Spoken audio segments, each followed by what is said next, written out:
For example 4, we're solving a system of equations, and we've decided to use the elimination method or the addition method.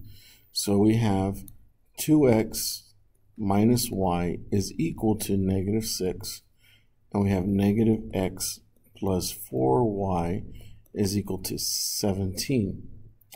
You notice that if I had a 4 right here in the first equation, this would be eliminated. So what I'm going to do is I'm going to go ahead and multiply the left side by 4, and I'm going to multiply the right side by 4. So that gives us a new equation. So I'm going to go ahead and rewrite this. We're going to apply the distributive property. 4 times 2x gives you 8x. 4 times negative y gives you negative 4y equals negative 6 times 4, which gives you negative 24. Remember, since I multiplied the left side by 4, I have to multiply the right side by 4. And the reason why we decided to pick 4 is because if I had a 4 right here, this would be eliminated. So I'm going to write the second equation underneath this, the new equation. And you notice when we add the 2 again, we have 8x minus x, which gives us 7x.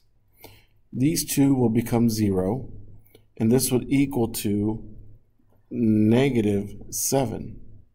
What you do next is, since you're multiplying by 7, you're going to go ahead and divide by 7. So we have 7 divided by 7, which gives us 1. So we have x equals negative 7 divided by 7, which is negative 1. Since we have to solve for y, we're going to go ahead and substitute the negative 1 into the first equation.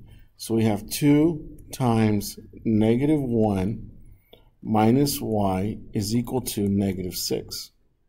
So we have 2 times negative 1, which is negative 2, minus y is equal to negative 6.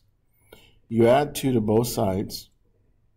So 2 minus 2 is 0, and you're left with negative y equals negative 4, since negative 6 plus 2 is negative 4. Then you divide by negative 1, so y is equal to 4. The solution is the intersection of these two lines, which is negative 1 comma 4.